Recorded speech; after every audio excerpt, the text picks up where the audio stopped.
Hello everyone, welcome back to Study Time with Isha. So business statistics में हमने last time जो नया topic start किया था दैट वाज मोमेंट्स और उसमें हमने डिस्कस किया था मोमेंट्स अबाउट मीन वैल्यू। साथ ही हमने कहा था कि जो हम मोमेंट्स कैलकुलेट करते हैं हम तीन पार्ट्स में कैलकुलेट करते हैं, तीन पार्ट्स में नहीं मतलब तीन तरह के मोमेंट्स कैलकुलेट करते हैं। एक होता है अबाउट मीन जो हमने लास्ट टाइम डिस्कस किया, क्योंकि ये अबाउट मीन है तो हम इसको सेंट्रल मोमेंट्स भी बोलते हैं। राइट, आई होप आपने ये वीडियो कवर की होगी, अच्छे से समझी होगी। उसके बाद हमने कहा था कि मोमेंट्स हम कैलकुलेट करते हैं about some arbitrary value.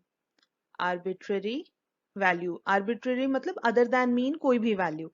Arbitrary हम वैल्यू बोल सकते हैं या आर्बिट्ररी ओरिजिन बोलते हैं, जो टॉपिक हम आज पढ़ने वाले हैं। और तीसरा हमने कहा था हम कैलकुलेट करते हैं मोमेंट्स अबाउट ओरिजिन, और ये हम नेक्स्ट वीडियो में डिस्कस करेंगे, ठीक है, आने वाली वीडियोस में। तो आज का जो हमारा टॉपिक है that is moments about arbitrary origin, जिसे हम रॉ मोमेंट्स भी बोलते हैं, ठीक है। तो हमने जो फॉर्मूले लास्ट टाइम स्टडी किए थे उन्हीं फॉर्मूले की हेल्प से जो आज हम टॉपिक पढ़ रहे हैं उसके फॉर्मूले भी आराम से डिराइव हो जाते हैं। तो अगर आपने पिछला टॉपिक अच्छे से पढ़ा होगा, उनके फॉर्मूले अच्छे से समझे होंगे, तो आपको रॉ मोमेंट्स के फॉर्मूले समझने में कोई प्रॉब्लम नहीं आएगी, ठीक है। तो चलिए सबसे पहले हम देखते हैं इनके फॉर्मूले, उसके बाद हम डिस्कस करेंगे कुछ एग्जांपल्स, ठीक है। तो आइए देखते हैं फॉर्मूले। जैसे हमने सेंट्रल मोमेंट्स में कहा था कि हमारे पास जो फॉर्मूले हैं हम उनको दो पार्ट्स में डिवाइड कर सकते हैं। एक हो गया इन केस ऑफ इंडिविजुअल सीरीज, या फिर हम बोलते हैं अनग्रुप्ड डेटा इंडिविजुअल सीरीज, और दूसरा हो गया जहां हमारे पास फ्रीक्वेंसी डिस्ट्रीब्यूशन होती है, ग्रुप्ड डेटा होता है। वो किस केस में होता है? डिस्क्रीट सीरीज और कॉन्टिन्यूअस सीरीज, दोनों ही केसेस में हमारे पास फ्रीक्वेंसी डिस्ट्रीब्यूशन रहती है, ठीक है। तो देखिए हमने क्या कहा था, जो हमारे मोमेंट्स होते हैं वो बेसिकली क्या होते हैं? Arithmetic mean of various powers of deviations. आपको आई होप ये डेफिनेशन, ये मेन डेफिनेशन है जिसकी हेल्प से आपके फॉर्मूले बनते हैं, तो ये आपको अच्छे से याद होनी चाहिए। Arithmetic mean of various powers of deviations, ठीक है। अब डिविएशंस हम कहाँ कहाँ से ले सकते हैं? अगर हम डिविएशन ऑफ वैल्यूज लेते हैं मीन से तो वो बन जाता है सेंट्रल मोमेंट्स। अगर हम लेते हैं किसी आर्बिट्ररी वैल्यू से तो वो बन जाता है रॉ मोमेंट्स, मतलब मोमेंट्स अबाउट आर्बिट्ररी ओरिजिन, ठीक है। तो इस तरीके से आपको याद रखना है, ठीक है। तो arithmetic mean of various powers of deviations, ठीक है। पहली पावर अगर हम लेंगे, पावर 1 लेंगे डिविएशंस की, तो हमें फर्स्ट मोमेंट मिलता है। सेकंड पावर मतलब स्क्वायर लेंगे तो हमें सेकंड मोमेंट मिलता है। थर्ड पावर यानी कि whole raise to the power cube लेंगे तो हमें थर्ड मोमेंट मिलेगा, एंड सो ऑन। और हम अपने आप को रिस्ट्रिक्ट कहाँ तक करते हैं? फर्स्ट 4 मोमेंट्स तक, उसके आगे हम कैलकुलेशंस नहीं करते, ठीक है। तो देखिए हमने क्या कहा था, इंडिविजुअल सीरीज के केस में हम यहाँ लिख लेते हैं μ1, μ2, μ3 एंड μ4, क्योंकि 4 मोमेंट्स हमें कैलकुलेट करने हैं, ठीक है। अब क्योंकि ये हमने थोड़ा सा डिफरेंशिएट करना है सेंट्रल मोमेंट्स को और रॉ मोमेंट्स को, तो वहां पर हमने μ1 लिखा था ना, हम यहाँ μ1 डैश लिखेंगे। वहां μ2 लिखा था सेकेंड मोमेंट के लिए, यहाँ हम μ2 डैश लिखेंगे। यहाँ पर μ3 डैश एंड μ4 डैश, ठीक है। इस तरीके से हम डिफरेंशिएट करेंगे सेंट्रल मोमेंट्स और रॉ मोमेंट्स को, ठीक है। अब एक बात और, मोमेंट्स अबाउट आर्बिट्ररी ओरिजिन हम बोल रहे हैं, तो ये हम यूजुअली कहाँ यूज करते हैं? जब हमें या तो हम एज्यूम्ड मीन ले रहे हैं, मतलब एक्चुअल मीन कैलकुलेट नहीं कर रहे, एज्यूम्ड मीन ले रहे हैं, ठीक है। या फिर अगर हमारे जैसे मीन की वैल्यू फ्रैक्शंस में आती है, जैसे हम बोलते हैं हमने मीन कैलकुलेट किया, वो आ गया 30.5, तो उस केस में क्या होता है, कैलकुलेशंस थोड़ी सी कॉम्प्लिकेटेड हो जाती है, क्योंकि डेसिमल्स में आ गया ना, फिर इसका स्क्वायर लेना, क्यूब लेना, तो थोड़ी सी वैल्यूज कॉम्प्लिकेटेड हो जाती हैं। तो इसी चीज को थोड़ा सा इजी बनाने के लिए हम क्या करते हैं, हम ले लेते हैं एज्यूम्ड मीन, ठीक है। तो या तो आपको क्वेश्चन में डायरेक्टली बोला होगा कि कोई एज्यूम्ड वैल्यू है, आपने उधर से उसके लिए मोमेंट्स कैलकुलेट करने हैं, तो भी आप रॉ मोमेंट्स का यूज करोगे। अगर आप मीन कैलकुलेट करते हो और वो फ्रैक्शंस में आता है तो आप खुद से एक एज्यूम्ड मीन ले लेते हो, ठीक है। तो उस केस में भी हम यूज करते हैं रॉ मोमेंट्स। बाद में हम इनको कन्वर्ट कर सकते हैं सेंट्रल मोमेंट्स में, लेकिन वो तब करना है जब क्वेश्चन में पूछा हो, ठीक है। तो फिलहाल आज की वीडियो में हम सिर्फ ये डिस्कस करेंगे कि हम रॉ मोमेंट्स कैसे कैलकुलेट कर सकते हैं, ठीक है, क्लियर। चलिए अब हम बढ़ते हैं फॉर्मूले की तरफ। तो देखिए हमने सेंट्रल मोमेंट में क्या कहा था, हमें क्या लेना है, arithmetic mean of power of deviation, है ना। अरिथमेटिक मीन का मतलब हुआ sum of observations upon number of observations, है ना। अब यहाँ पर ऑब्जर्वेशन क्या है, हम ऑब्जर्वेशन नहीं ले रहे हैं, हम मीन किसका ले रहे हैं, डिविएशंस का। तो हम यहाँ लिखते हैं डिविएशन, ठीक है। हम लिखते हैं x माइनस एक्स बार। पिछले फॉर्मूले में तो हमने यही किया था ना, म्यू टू के लिए हमने लिखा था summation of x minus X bar whole square upon n, है ना। सेकेंड मोमेंट के लिए हम डिविएशन का स्क्वायर कर देते हैं। उसके बाद हम लिखते हैं summation of x minus X bar whole cube upon n। तो क्यूब है तो हमें थर्ड मोमेंट मिल जाता है, और इसी की पावर डिविएशन, डिविएशन होता है ना x माइनस एक्स बार, उसकी पावर 4 करेंगे तो हमें मिल जाएगा फोर्थ मोमेंट, है ना। लेकिन अब हम यहाँ पर क्या बोल रहे हैं, मोमेंट अबाउट मीन नहीं है, it is about arbitrary origin, ठीक है। तो जिसको हम मान के चलते हैं वो एज्यूम्ड मीन भी हो सकता है ना।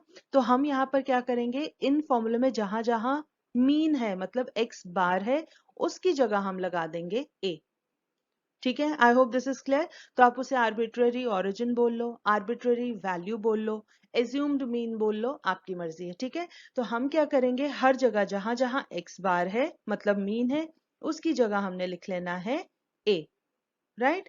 तो हम यहाँ लिख देते हैं x माइनस ए, यहाँ x minus A whole square, x minus A whole cube, x minus A raise to the power 4। तो है ना बिल्कुल सिंपल। जो सेंट्रल मोमेंट के फॉर्मूले थे सेम वही आने हैं, सिर्फ वो सेंट्रल मोमेंट था तो इसलिए हमने मीन से डिविएशन ली थी। यहाँ पर आर्बिट्ररी ओरिजिन है तो हम आर्बिट्ररी वैल्यू से डिविएशन लेंगे, ठीक है। बस इतना सा डिफरेंस है। इसी तरीके से जब हम डिस्क्रीट और कॉन्टिन्यूस सीरीज के लिए फॉर्मूले लिखते हैं तो हमने क्या करना है, उसमें हमें पता है कि सिंपली इन्हीं फॉर्मूलों में हमने फ्रीक्वेंसी से मल्टीप्लाई कर देना होता है, ठीक है। तो क्योंकि रॉ मोमेंट्स हैं तो हमने डैश डैश जरूर लगाना है to differentiate from central moments. उसके बाद सेम फॉर्मूले लिखने हैं, सिर्फ फ्रीक्वेंसी से मल्टीप्लाई कर देना है। तो ये हो जाएगा summation of f into X minus A upon N, right. Mu two dash के लिए हो जाएगा summation of f into X minus A whole square upon N. Cube वाले के लिए, थर्ड मोमेंट के लिए हो जाएगा f into X minus A whole cube upon N. और लास्ट में हो जाएगा summation of f into X minus A whole raise to the power 4 upon N. Simple है फॉर्मूले। और यही चीज जब हम कॉन्टिन्यूस सीरीज के लिए करेंगे तो क्योंकि कॉन्टिन्यूस सीरीज में x नहीं होता है ना, क्लास इंटरवल होता है, तो हम उसकी मिड वैल्यू लेते हैं, इसीलिए हम x की जगह लिख देते हैं m in case of continuous series, ठीक है, क्योंकि हम मिड वैल्यू से डिविएशंस लेते हैं। बस इतना सा डिफरेंस है, बाकी सारे फॉर्मूले सिमिलर हैं, ठीक है। I hope this is clear.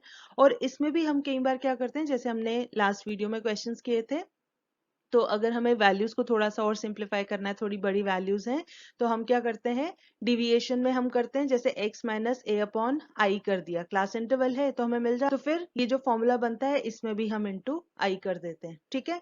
तो आपकी मर्जी है, आपको ऐसे रखना है या और सिंप्लीफाई करके कैलकुलेशंस करनी है, आप अकॉर्डिंगली फॉर्मूला यूज कर सकते हैं जैसे हम स्टेप डिविएशन मेथड में करते हैं, ठीक है। तो ये हो गए हमारे सिंपल से फॉर्मूले। चलिए अब हम 2-3 एग्जाम्पल्स प्रैक्टिस करते हैं। Okay, so question number 1, find the first 4 moments about the arbitrary origin for the given values 1, 3, 7, 9, 10. ठीक है, यहाँ पर अब हमें सिर्फ वैल्यूज गिवन है, फ्रीक्वेंसीज गिवन नहीं है, so this is a case of individual series. तो हम x की वैल्यूज लिख लेंगे, वी हैव 1, 3, 7, 9 एंड 10। अब हमें यहाँ मोमेंट्स कैलकुलेट करने के लिए हमें मीन कैलकुलेट करने की जरूरत नहीं है, क्योंकि इन्होंने सेंट्रल मोमेंट्स नहीं कहा है या moments about the mean value नहीं कहा है। They have said first 4 moments about arbitrary origin, इसका मतलब we have to calculate raw moments, ठीक है। अब यहाँ पर हमें रॉ मोमेंट्स कहाँ से कैलकुलेट करने हैं, इन्होंने वो वैल्यू भी गिवन है दैट इज 4, मतलब हमें खुद से एज्यूम करने की कुछ भी जरूरत नहीं है, राइट। तो हमने क्या करना होता है, सबसे पहले हम लिखते हैं जो भी रिलेटेड फॉर्मूले हैं। तो mu one dash, mu two dash, raw moments है ना तो हमने डैश जरूर लगाना है, म्यू फोर डैश, ठीक है। अब इनके फॉर्मूले क्या होते हैं, फर्स्ट मोमेंट के लिए summation of x minus A upon N, second moment के लिए हमने स्क्वायर कर देना है x minus A whole square upon N, third moment के लिए हम लेते हैं क्यूब तो x minus A whole cube upon N, right. और फोर्थ मोमेंट के लिए हम लिखते हैं x minus A raise to the power 4 upon N. अब हमें यहाँ पर a जो है दैट इज आर्बिट्ररी ऑरिजिन, वो हमें क्वेश्चन में गिवन है, ये हमें लेना है 4। ठीक है, तो इन फॉर्मूले को अगर हम देखें सभी, तो यहाँ से हमें क्या पता लगता है कि हमें किन किन चीजों की रिक्वायरमेंट है। x माइनस ए कैलकुलेट करना है, फिर उसका स्क्वायर कैलकुलेट करना है, क्यूब कैलकुलेट करना है और raise to the power 4 calculate करना है। तो हमारे पास डिफरेंट कॉलम्स क्या बन जाएंगे इस टेबल में। एक तो हम करेंगे x माइनस ए और a हमारा है 4, तो x माइनस 4 कैलकुलेट करना है। उसके बाद हमें इसका स्क्वायर लेना है, डिविएशंस का स्क्वायर, फिर उसके बाद हमें क्यूब लेना है और फिर हमें लेना है फोर्थ पावर ऑफ डिविएशंस। ठीक है, तो इसके लिए अब सिंपल, जैसे हमने लास्ट टाइम भी डिस्कस किया था, जो हमने क्वेश्चंस किए थे, हमने क्या कहा था कि जब एक बार ये वैल्यूज निकल जाती हैं तो हम एक बार स्क्वायर करते हैं इनको, फिर उसके बाद ये x माइनस ए इंटू एक्स माइनस ए स्क्वायर करेंगे तो हमें क्यूब मिल जाता है, फिर x माइनस ए इंटू क्यूब करेंगे तो हमें ये 4 वाला मिल जाता है। ठीक है, तो इसी तरीके से हम कैलकुलेशंस करेंगे, बिल्कुल सिंपल है, कोई कंफ्यूजन नहीं होनी चाहिए। तो हमेशा आपने पहले फॉर्मूले लिखने हैं, वहीं से आपको पता लगता है कि आपको टेबल में क्या क्या चीज और कैलकुलेट करने के लिए उसकी जरूरत है। ठीक है, तो चलिए सबसे पहले हम टेबल कंप्लीट करते हैं और फिर हम जो भी फॉर्मूले हैं उनमें वैल्यूज पुट करेंगे। तो आइए सबसे पहले बनाते हैं टेबल। ये देखिए, हमने यहाँ लिखा है x की वैल्यूज x माइनस ए, तो हम यहाँ लिख लेते हैं x माइनस 4, क्योंकि a हमें क्वेश्चन में गिवन है। ठीक है, a हमने लेना है 4। तो अब हम क्या करेंगे, सिंपली जो x माइनस ए वाला कॉलम है वो हो जाएगा, इसमें से माइनस करना है x की वैल्यू में से, तो 1 minus 4 is minus 3, 3 minus 4 minus 1, 7 minus 4 3, 9 minus 4 5। आपने साइन का बहुत ज्यादा ध्यान रखना है, क्योंकि कहीं पर भी एक प्लस या माइनस छूट गया तो आपकी सारी कैलकुलेशन में गड़बड़ हो जाएगी। ठीक है, 10 माइनस 4 इज 6। अब हमने करना है इन वैल्यूज को स्क्वायर, तो स्क्वायर कैसे करना है, 3 3 9, 1 1 1, 3 3 9, 5 5 25 एंड 6 6 36। ठीक है, अब क्यूब कैलकुलेट करना है, तो क्यूब के लिए हम क्या करेंगे, सिंपली इस तरीके से x माइनस ए इंटू, फिर दो बार यहाँ स्क्वायर हो रखा है, दोनों को मल्टीप्लाई करेंगे तो क्यूब की वैल्यू मिल जाएगी। ठीक है, तो minus 3 into 9 is minus 27, minus 1 into 1 minus 1, 3 9 27, 5 into 25 125, 6 into 36 ये आता है आपके पास 216। ठीक है, ये आगे हमारे पास क्यूब वाली वैल्यूज। अब हमें चाहिए रेज टू द पावर 4, तो उसके लिए हम सिंपली क्या कर सकते हैं, ये जो x माइनस ए वाली वैल्यूज हैं, यहाँ पर है ना, ये x माइनस ए वाली वैल्यूज, इनको हम इस तरीके से क्यूब वाली वैल्यूज के साथ मल्टीप्लाई करेंगे तो हमें रेज टू द पावर 4 मिल जाएगा। ठीक है, तो आपने पहले ही पेंसिल से थोड़ा सा ये मार्क कर लेना है, ताकि फिर कहीं कोई कॉलम इधर उधर ना हो जाए। ठीक है, तो अगर हम लिखेंगे 3 इंटू 27, ये होता है 81, दो माइनस है ना, माइनस माइनस प्लस। ठीक है, फिर minus 1 into minus 1, 1 1 1, minus minus plus, 3 into 27 आता है 81, 5 इंटू 125 करेंगे तो आएगा 625, 6 इंटू 216 करेंगे तो आएगा 1296। ठीक है, ये आ गया। अब हम लिख लेते हैं फॉर्मूले, ताकि हमें पता लग जाए हमें और क्या चीज की जरूरत है। ठीक है, तो हम लिखते हैं फॉर्मूले, μ1 डैश, चलिए साथ साथ ही कैलकुलेट भी करेंगे, summation of x minus A upon n। ठीक है, फिर हम लिखते हैं अब यहाँ पर μ2 dash is equal to summation of x minus A whole square upon n। अब हम यहाँ लिख लेते हैं, थोड़ी स्पेस छोड़ लेते हैं, summation of x minus A whole cube upon n, और लास्ट में हम करेंगे μ4 डैश। ठीक है, ये हो गया summation of x minus A whole raise to the power 4 upon n। ठीक है, अब हमें क्या चीज चाहिए, इनका समेशन चाहिए। हमने वैल्यूज तो कैलकुलेट कर ली, लेकिन अभी हमने समेशन नहीं लिखे हैं। ठीक है, तो समेशन लिख लें सबसे पहले।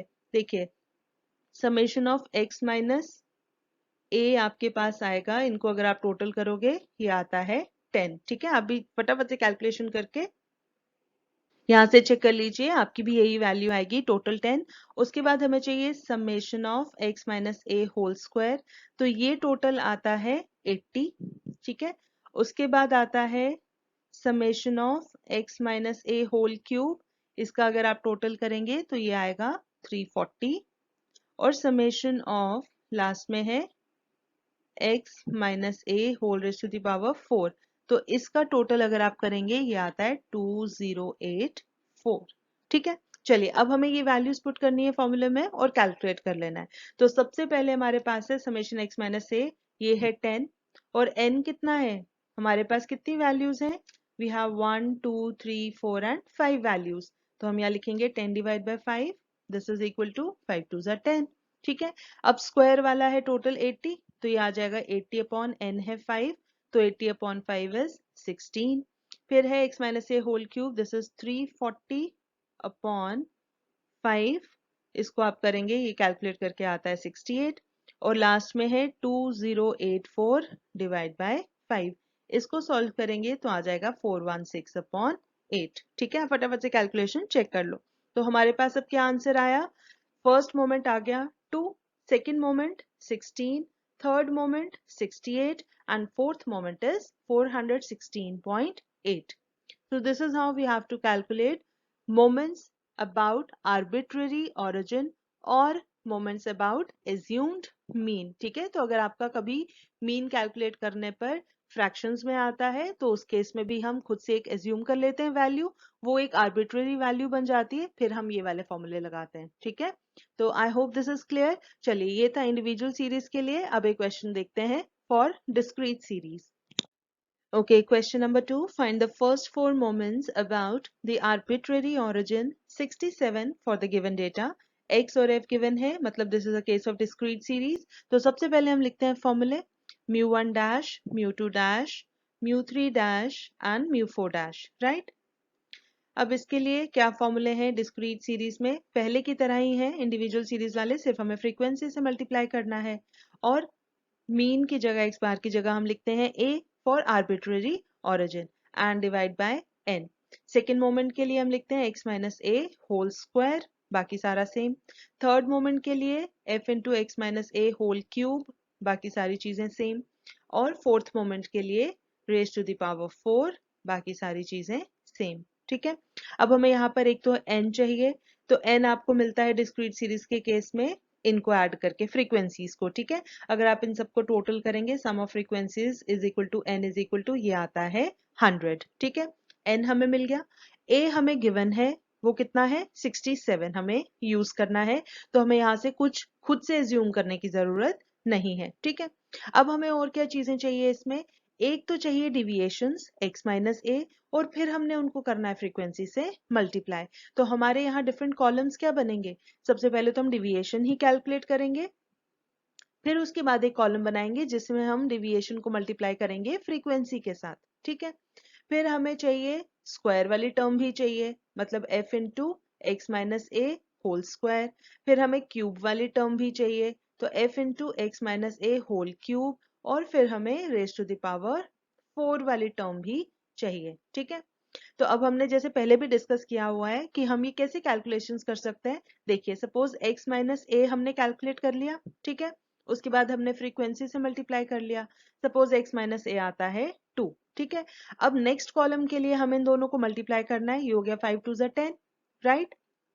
जब हमें नेक्स्ट कॉलम बनाना है तो x minus A whole square चाहिए, तो हम क्या करेंगे सिंपली, और फ्रीक्वेंसी को हमें बार बार मल्टीप्लाई नहीं करना है, तो हमारे पास एक सिंपल सा रास्ता क्या है, हम इन दो कॉलम्स को मल्टीप्लाई कर लेते हैं, है ना। उससे क्या होगा, x माइनस ए 2 बार है और दूसरा फ्रीक्वेंसी से ऑलरेडी मल्टीप्लाइड है, तो अगर हम इन दोनों को मल्टीप्लाई करेंगे 2 10 20 हमें मिल जाएगा, right. I hope this is clear.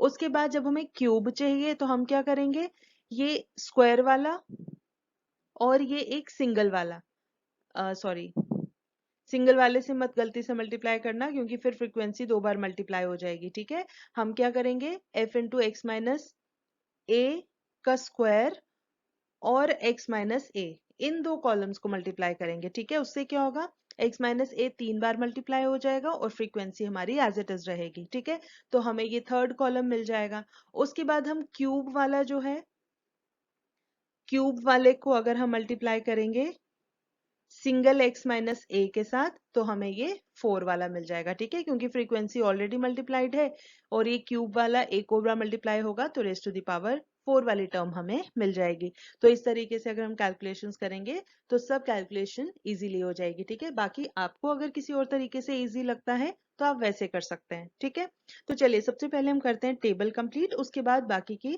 Calculations करते हैं। तो देखिए यहाँ पर हमने ये टेबल बना रखा है।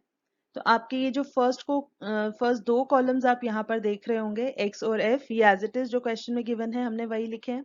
थर्ड कॉलम है x माइनस a का। तो x माइनस a हम क्या लिखेंगे, a हमें गिवन है 67, हमें 67 यूज करना है, तो हम लिखेंगे x माइनस 67। ठीक है, अब ये कॉलम कैसे बनेगा, ये जो पहला कॉलम है x की वैल्यूज उसमें से हमें 67 माइनस करना है। ठीक है, तो आप फटाफट से कैलकुलेशन करते जाइए, हम भी यहाँ वैल्यूज लिखते जाते हैं, आप वहां से साथ साथ मैच करते जाइए। ठीक है, 61 माइनस 67 आ गया -6, 64 माइनस 67 आ गया -3। आपको यहाँ साइंस का खास ध्यान रखना है। 67 minus 67 0, 70 minus 67 is 3 and 73 minus 67 is 6। ठीक है, अब नेक्स्ट हमें इन्हीं डिविएशंस को मल्टीप्लाई करना है फ्रीक्वेंसी के साथ। राइट, इस तरीके से हमें ये मल्टीप्लीकेशंस करनी है। राइट, तो ये हो जाएगा 6 5 30 और माइनस साइन लगेगा। फिर आ गया 18 इंटू 3, -3 है तो एक माइनस का साइन लगेगा। 18 3 54, 42 into 0 is 0, 27 into 3 is 81 and 8 6 48। ठीक है, ये आ गया। अब नेक्स्ट स्टेप में हम क्या करेंगे, देखिए अब हमें चाहिए x minus A whole square और फ्रीक्वेंसी मल्टीप्लाई। हम क्या करेंगे, अगर इस तरीके से करें, देखिए f इंटू एक्स माइनस ए इंटू एक्स माइनस ए करेंगे तो x माइनस ए 2 बार हो गया और फ्रीक्वेंसी ऑलरेडी मल्टीप्लाइड है, तो हम क्या करेंगे, इन दो कॉलम्स को आपस में मल्टीप्लाई करेंगे। ठीक है, तो ये आ जाएगा, देखिए 6 into 30 is 180, minus minus plus हो जाएगा। फिर 54 इंटू 3 ये आ जाएगा 162। अगला आ गया 0, फिर 3 इंटू 81 इज 243 एंड नेक्स्ट में आ जाएगा 288। ठीक है, I hope this is clear. चलिए अब हम ये एरोज हटा देते हैं ताकि कंफ्यूजन ना रहे। उसके बाद नेक्स्ट आता है, अब चाहिए x माइनस ए क्यूब। तो अगर हम इन स्क्वायर वाली वैल्यूज को एक बार x माइनस ए से मल्टीप्लाई कर दें तो एक क्यूब वाली वैल्यूज मिल जाएंगी और फ्रीक्वेंसी ऑलरेडी मल्टीप्लाइड है।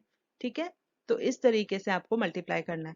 तो ये सारी मल्टीप्लीकेशंस करने पर आपको वैल्यूज मिलेंगी -1080, देन -486, देन 0, देन 729 एंड 1728। ठीक है, I hope this is clear. चलिए अब रह गया हमारा लास्ट कॉलम। तो लास्ट कॉलम है x minus A whole raise to the power 4।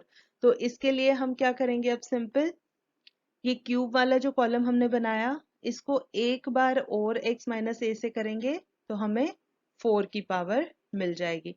तो इन इन दो कॉलम्स को हमने अब मल्टीप्लाई करना है। ठीक है, तो हमें यहाँ पर वैल्यूज क्या मिलेंगी, आप भी फटाफट से करिए कैलकुलेशन।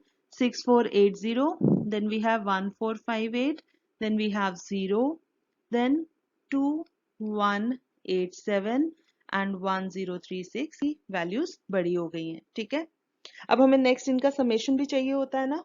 अब समेशन हमें x माइनस ए की जरूरत नहीं है क्योंकि हमें फ्रीक्वेंसी से मल्टीप्लाई करके ही हमें उनका ही समेशन चाहिए। ठीक है, तो हम समेशन लिख लेते हैं इनका। सबसे पहले है हमारे पास frequency into X minus A, तो ये आता है summation of frequency X minus A, this is equal to, ये सारा टोटल आपका आएगा 45। ठीक है, उसके बाद f into X minus A whole square, अगर आप इसकी वैल्यूज को टोटल करेंगे आपको टोटल मिलेगा 873।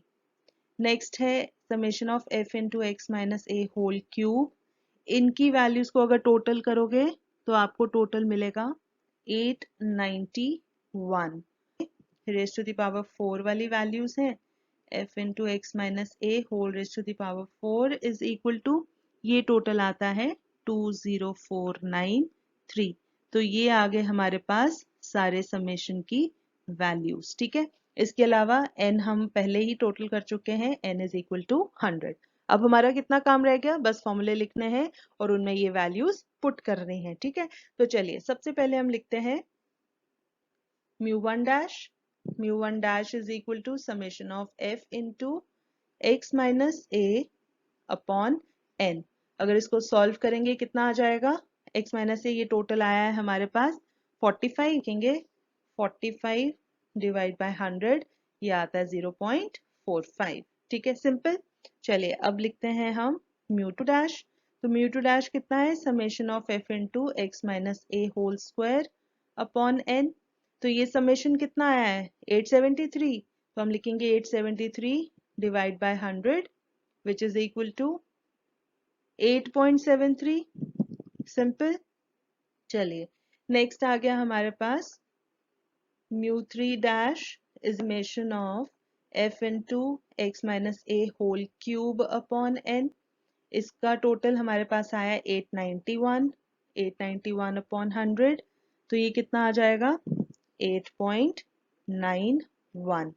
और लास्ट में हमारे पास है mu four dash summation of F into X minus A whole raise to the power 4 upon N which is equal to, ये आया है 20493, तो हम लिखेंगे 20493 अपॉन 100, तो डेसिमल प्लेसेस लगा के 204.93। तो ये आ गया हमारा फर्स्ट 4 मोमेंट्स की वैल्यूज। तो क्या क्या आई, फर्स्ट मोमेंट हमारे पास आया है 0.45, सेकंड आया है 8.73, थर्ड आया है 8.91, फोर्थ मोमेंट आया है 204.93। ये हमारे हैं raw moments, moments about arbitrary origin, that is 67। I hope this is clear, है ना, बिल्कुल सिंपल। चलिए अब एक क्वेश्चन करते हैं हम continuous सीरीज के लिए। Okay, so example number 3, find first 4 moments about arbitrary origin 25 for the given data। x और f given है, x हमें क्लास इंटरवल्स की फॉर्म में given है, इसका मतलब this is a case of continuous series. अब ये क्वेश्चन आपने बहुत ही ध्यान से देखना है क्योंकि हम पहले के कंपैरिजन में ये क्वेश्चन थोड़ा सा डिफरेंट तरीके से करेंगे। इसमें हम स्टेप डिविएशन मेथड लगाएंगे और उसके अकॉर्डिंग क्योंकि फॉर्मूले में हल्का सा चेंज आता है, इसीलिए आपको बहुत केयरफुली इस तरीके से क्वेश्चन को सॉल्व करना है। ठीक है, तो देखिए अब क्योंकि कॉन्टिन्यूस सीरीज है तो हमें पता है फॉर्मूले क्या रहते हैं नॉर्मली, म्यू वन डैश, क्योंकि रॉ मोमेंट्स हैं आर्बिट्ररी ओरिजिन है तो डैश जरूर लगाना है फर्स्ट 4 मोमेंट्स के लिए। ठीक है, अब फॉर्मूला क्या लगता है, summation of F into X की जगह हो जाता है M, M minus A upon N. ठीक है, फिर सेकेंड मोमेंट के लिए M minus A whole square upon N, third moment के लिए m minus A whole cube upon n, और फिर summation of f into M minus A whole raise to the power 4 upon n। ठीक है, अब हम यहाँ पर क्या कह रहे हैं, हम स्टेप डिविएशन मेथड लगाएंगे। ठीक है, तो स्टेप डिविएशन मेथड में क्या होता है, हम डिविएशन जो लेते हैं वो सिंपल m माइनस ए नहीं लेते हैं, हम divide by some class interval या कॉमन फैक्टर लेते हैं। ठीक है, और हम क्या कहते हैं, जब हम डिविएशन में डिवाइड बाय आई करेंगे तो जो फाइनल फॉर्मूला होता है उसमें मल्टीप्लाई बाय आई हो जाता है। ठीक है, तो m माइनस ए अपॉन आई है, फिर फ्रीक्वेंसी से मल्टीप्लाई करना है और ये पूरा सॉल्व करके आई से मल्टीप्लाई करना है। ठीक है, अब यहाँ पर यूजुअली गड़बड़ क्या होती है, स्टूडेंट्स क्या करते हैं, क्योंकि हमने अभी तक जो मीन वगैरह कैलकुलेशंस की थी स्टेप डिविएशन मेथड से, तो वहां पर तो सिंपल इनटू आई करते थे, लेकिन यहाँ पर सिंपल आई हर जगह नहीं होगा क्योंकि यहाँ पर पावर्स डिफरेंट है। पहले में तो हर एक जगह m माइनस ए या x माइनस एक्स बार डिविएशन ऐसे ही होता था, डिवाइड बाय आई करते थे तो लास्ट फॉर्मूले में इनटू आई कर देते थे। अब यहाँ पर देखिए अगर हम सेकेंड मोमेंट की बात करें, ये स्क्वायर है ना, तो m माइनस ए अपॉन आई हमने लेना है तो ये होल स्क्वायर बनेगा, तो जब हम डिवाइड आई स्क्वायर से कर रहे हैं तो मल्टीप्लाई भी हमें आई स्क्वायर से करना पड़ेगा। ठीक है, वैसे ही थर्ड मोमेंट में हमने m minus A upon I whole cube है ना, तो हमें यहाँ पर आई क्यूब है तो यहाँ आई क्यूब से ही मल्टीप्लाई भी करना पड़ेगा, और फोर्थ मोमेंट में रेज टू द पावर 4 है तो m minus A upon I whole raise to the power 4, तो I raise to the power 4 से ही हमें मल्टीप्लाई भी करना पड़ेगा। ये एक छोटा सा डिफरेंस है, छोटा सा डिफरेंस है बट इससे वैल्यू में बहुत ज्यादा चेंज आ जाता है। ठीक है, तो इसीलिए इस चीज का आपको मोमेंट्स के केस में बहुत ज्यादा ध्यान रखना है। ठीक है, I hope this is clear. ठीक है, तो ये हो गए फॉर्मूले। अब हम देखते हैं कि हमें टेबल में अब इसके अकॉर्डिंग क्या क्या करने की जरूरत है। राइट, देखिए ए हमें गिवन है कितना 25। ठीक है, आर्बिट्ररी ओरिजिन ऑलरेडी गिवन है। n हमें कहाँ से मिलता है, फ्रीक्वेंसीज की वैल्यूज को ऐड करके, तो इनको अगर आप ऐड करोगे ये आपको n मिल जाएगा 10। ठीक है, अब हमें टेबल में क्या चेंजेस करने हैं, सबसे पहले हमें मिड वैल्यूज कैलकुलेट करनी पड़ेंगी, क्योंकि हमें डिविएशन मिड वैल्यूज से लेनी है, क्लास इंटरवल से नहीं, उसमें से तो हम नहीं ले सकते हैं ना। तो हमें पहले मिड वैल्यूज कैलकुलेट करनी है, फिर हमें मिड वैल्यूज में से डिविएशंस लेनी है। ठीक है, और फिर हमें, क्योंकि हम डिवाइड बाय आई कर रहे हैं, तो या आप अलग से डिवाइड बाय आई कर लो, लेकिन अगर आपकी प्रैक्टिस ठीक है तो आप यहीं पर डिवाइड बाय आई कर सकते हो। ठीक है, m minus A divide by I. उसके बाद फिर आप करोगे फ्रीक्वेंसी से मल्टीप्लाई, तो हो जाएगा frequency into m minus A upon I. ठीक है, अब फिर उसके बाद आपको स्क्वायर, क्यूब और रेज टू द पावर 4 वाली वैल्यूज भी चाहिए। तो आप क्या करोगे, आपको एक चाहिए m minus A whole square, नहीं है, m minus A upon I whole square है। ठीक है, फिर उसी तरीके से आप क्यूब वाला भी लोगे और रेज टू द पावर 4 वाला भी लोगे। ठीक है, यहाँ स्पेस थोड़ी कम है, जब हम फाइनल टेबल बनाएंगे आप वहां पर ये सारी चीजें देख सकते हैं। ठीक है, अब जब हमें कैलकुलेशन करनी है, सेम हम वही तरीका अपनाएंगे जो हम पहले केसेस में करते आए हैं। क्या किया था हमने, हमें डिविएशंस मिल गई, मिड वैल्यूज हो गई, डिविएशंस हो गई, उसके बाद हमने फ्रीक्वेंसी से मल्टीप्लाई कर लिया है ना। नेक्स्ट स्टेप में हमें चाहिए होता है डिविएशन का स्क्वायर, तो हम क्या करेंगे, सिंपली ये जो अभी कैलकुलेट किया ये चीज, हम इसको अगर इससे मल्टीप्लाई कर दें, तो देखिए फ्रीक्वेंसी ऑलरेडी मल्टीप्लाइड है, और ये वाली जो टर्म है ये 2 बार मल्टीप्लाई हो गई, तो हमें स्क्वायर मिल जाएगा। राइट, उसी तरीके से जब ये टर्म मिल, अब स्क्वायर वाली टर्म ऑलरेडी है, फिर हम सिंगल वाली टर्म से मल्टीप्लाई करेंगे तो हमें क्यूब मिल जाएगा, और फिर क्यूब वाली टर्म को मल्टीप्लाई करेंगे सिंगल वाली टर्म के साथ तो हमें 4 वाला मिल जाएगा। ठीक है, तो इस तरीके से हम ये टेबल कंप्लीट कर सकते हैं, बाद में इनके ले लेने हैं हर एक कॉलम में समेशंस। ठीक है, तो चलिए टेबल थोड़ा क्लियर देखते हैं, वहां से आपको और ज्यादा क्लैरिटी होगी। आइए देखते हैं, तो देखिए यहाँ हमने जो टेबल बना रखा है, हमने सिंपल यहाँ m माइनस ए लिखा हुआ है, आपने क्या करना है यहाँ पर m minus A upon I. ठीक है, मिड वैल्यूज हमने कैलकुलेट पहले ही कर रखी हैं और फ्रीक्वेंसीज भी लिखी हुई हैं। फिर नेक्स्ट कॉलम में भी m माइनस ए अपॉन आई से ही मल्टीप्लाई करना है, ये ब्रैकेट थोड़ी बड़ी बना लेनी है। ठीक है, यहाँ पर भी m माइनस ए स्क्वायर नहीं है, m minus A upon I whole square है। ठीक है, इस चीज का आपको ध्यान रखना है। उसी तरीके से नेक्स्ट में m minus A upon I whole cube है, और नेक्स्ट में m minus A upon I whole raise to the power 4 है। ठीक है, तो इन चीजों का आपने ध्यान रखना है। ठीक है, तो चलिए अब करते हैं कैलकुलेशन स्टार्ट। तो देखिए सबसे पहले हम क्या करेंगे, जो हमारा पहला कॉलम है वो है m minus A upon I. A कितना लेना है, हमें क्वेश्चन में कहा हुआ है ए हमें लेना है 25। ठीक है, तो ये बन जाएगा m माइनस, और आई हम ले लेते हैं क्योंकि यहाँ 10-10 का डिफरेंस है ना। देखिए 0 to 10, 10 to 20, 10-10 का गैप है। अगर हम मिड वैल्यूज भी देखें 5 और 15, 10 का गैप है, 15-25 10 का गैप है, 25-35 10 का गैप है। तो हम ए ले लेते हैं 25 और साथ में आई ले लेते हैं 10। ठीक है, आई इज इक्वल टू 10, ये दो चीजें हमने कंसिडर करनी है। तो हमारे पास यहाँ आ जाएगा, हम लिख सकते हैं दिस इज m माइनस ए है 25 होल डिवाइडेड बाय आई हम ले रहे हैं 10। ठीक है, तो पहली वैल्यू कितनी बन जाएगी, 5 माइनस 25 डिवाइड बाय 10, ये हो गया माइनस 20/10, आ गया हमारे पास -2। ठीक है, उसी तरीके से 15 माइनस 25 डिवाइड बाय 10, ये आ गया 15 माइनस 25 इज -10, -10 अपॉन 10 इज -1। फिर आ गया 25 माइनस 25, ये तो 0 ही आ जाएगा। ठीक है, फिर है 35 माइनस 25 डिवाइड बाय 10, ये आ गया 10/10 इज 1। ठीक है, I hope this is clear. चलिए नेक्स्ट स्टेप में अब हमें क्या करना है, इसी ये डिविएशंस को फ्रीक्वेंसी से मल्टीप्लाई करना है ना। ये चीज करनी है फ्रीक्वेंसी इंटू दिस डिविएशन। तो हमारे पास कितना आ जाएगा, 1 इंटू -2 इज -2, उसके बाद 3 इंटू -1 -3, 4 इंटू 0 0, 2 इंटू 1 2, ये वैल्यूज आ गई। नेक्स्ट स्टेप में अब हमें क्या करना है, हमें चाहिए डिविएशन का स्क्वायर, मतलब हम किस किस को मल्टीप्लाई करेंगे, दिस इंटू दिस, डिविएशन को 2 बार मल्टीप्लाई हो जाएगा और फ्रीक्वेंसी ऑलरेडी मल्टीप्लाइड है तो हमें स्क्वायर की वैल्यूज मिल जाएंगी। तो ये हो जाएगा 2 2 ज़ा 4 माइनस माइनस प्लस, फिर 3 1 ज़ा 3 माइनस माइनस प्लस, फिर 0 और 2 1 ज़ा 2।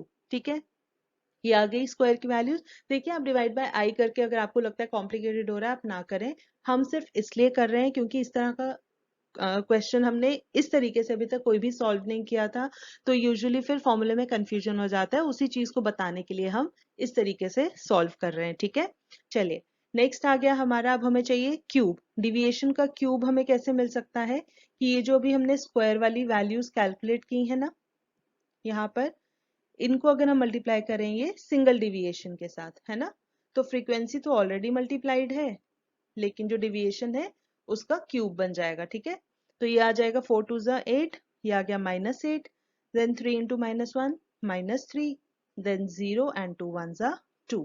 ठीक है, इसी तरीके से अब हमें चाहिए deviation raise to the power 4, तो हम क्या करेंगे, ये जो सिंगल वाली वैल्यूज हैं इनको और जो क्यूब वाली वैल्यूज हैं इनको मल्टीप्लाई करेंगे, तो ये क्यूब वाली और सिंगल वाली, सिंगल डिविएशन।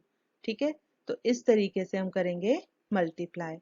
ये आ जाएगा हमारे पास -8 इंटू -2, 8 2 ज़ा 16 माइनस माइनस प्लस, देन 3 1 ज़ा 3 minus minus plus, then 0 and 2 1 ज़ा 2। ठीक है, ये सारी कैलकुलेशंस हो गई। इसके बाद हमने इन सब का समेशन लेना होता है। ठीक है, क्योंकि फॉर्मूले में हमें समेशन ही चाहिए, तो हम क्या करेंगे, यहाँ पर लिख देते हैं summation of f into m minus A upon आई।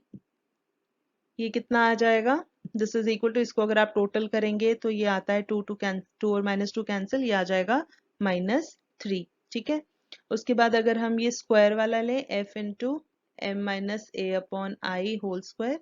देखिए अगर आपको इसको भी लिखने में कंफ्यूजन हो रहा है आप डिविएशन को d से लिख लो, ताकि F D square F D cube इस तरीके से इजी हो जाए। ठीक है, चलिए अब इसको हम लिख सकते हैं, इसको जब हम टोटल करेंगे 4 5 6 7 8 9, फिर नेक्स्ट में क्यूब है f into M minus A upon I whole cube is equal to, ये आ जाएगा 8 9 10 11, 11 माइनस 2 इज 9 माइनस 9।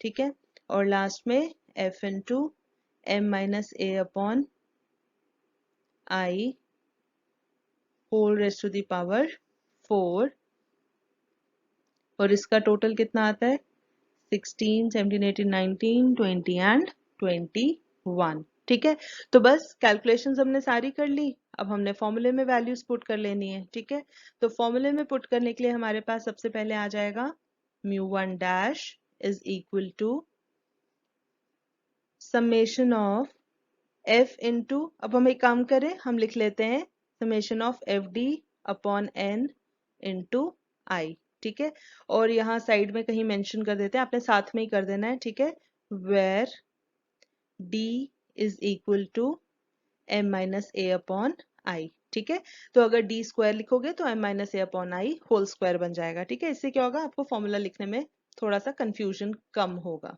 राइट, तो दिस इज इक्वल टू, ये हमारे पास है -3, तो हम लिखेंगे -3 अपॉन एन, कितना है हम यहाँ लिख लेते हैं, एन हमारा आया था टोटल 10, तो -3 अपॉन 10 इंटू आई है हमारे पास 10, तो this is equal to 10 10 cancel, ये आ गया -3। ठीक है, दूसरा हमारे पास μ2 dash is equal to summation of F D square upon N into I square, ये नहीं भूलना है। ठीक है, तो ये चीज आपको बहुत ज्यादा ध्यान में रखनी है, अदरवाइज आपकी सब वैल्यूज गलत हो जाएंगी। राइट, चलिए अब ये स्क्वायर वाली का आया था total 9 upon 10 into I is 10 square मतलब 100, तो which is equal to 1 0 cut गया, ये आ गया 90। ठीक है, चलिए इसी तरीके से अब हम लिखेंगे μ3 dash is equal to summation of F D cube upon N into I cube. Right, क्योंकि ये आई जो है इस पूरे का स्क्वायर पूरे का क्यूब होना है। राइट, तो this is equal to, cube वाली वैल्यू आई है -9, तो -9 अपॉन 10 इंटू 10 का cube is 1000, this is equal to -900। ठीक है, और फिर लास्ट में हमारे पास आ जाएगा, हमें कैलकुलेट करना है μ4 डैश, तो μ4 डैश हम लिखेंगे summation of fd raised to the power 4 upon n into I raised to the power 4, ठीक है। दिस इज इक्वल टू, ये आया है 21, तो हम लिखेंगे 21 अपॉन n है 10 और ये हो गया 4 जीरो लगने हैं, 10 रेज टू द पावर 4 है, 1 2 3 4, ठीक है। दिस इज इक्वल टू, एक जीरो कट जाएगा, ये आ गया 21,000, ठीक है। So this is how we do calculations in case of continuous series, और जब हम यूज क्या कर रहे हैं, स्टेप डिविएशन मेथड, ठीक है। I hope this is clear. तो हमारे पास क्या वैल्यूज आई हैं, फर्स्ट मोमेंट की वैल्यू आई है -3, सेकेंड मोमेंट की 90, थर्ड मोमेंट आ गया -900 और फोर्थ मोमेंट आ गया 21,000। सो this is the case of continuous series. तो इस तरीके से हमें रॉ मोमेंट्स या फिर मोमेंट्स अबाउट आर्बिट्रेरी ऑरिजिन और वैल्यू कैलकुलेट करने हैं, ठीक है। I hope this is clear. तो अगर आपको इसमें कोई भी कंफ्यूजन, किसी भी स्टेप में कुछ भी समझ नहीं आता है, तो प्लीज आप कमेंट सेक्शन में जरूर पूछिए। तो इसी के साथ हमारी तरफ से आज के लिए इतना ही। With this I will take your leave. मगर जाने से पहले अगर आपको ये वीडियो पसंद आई हो तो इसे लाइक ज़रूर करें, अपने जानने वालों के साथ ज़्यादा से ज़्यादा शेयर करें, और हाँ, अगर आपने अभी तक इस चैनल को सब्सक्राइब नहीं किया है तो प्लीज़ इसे सब्सक्राइब ज़रूर करें। हम जल्दी हाजिर होंगे एक नए कॉन्सेप्ट के साथ। तब तक के लिए टेक केयर, बाय बाय।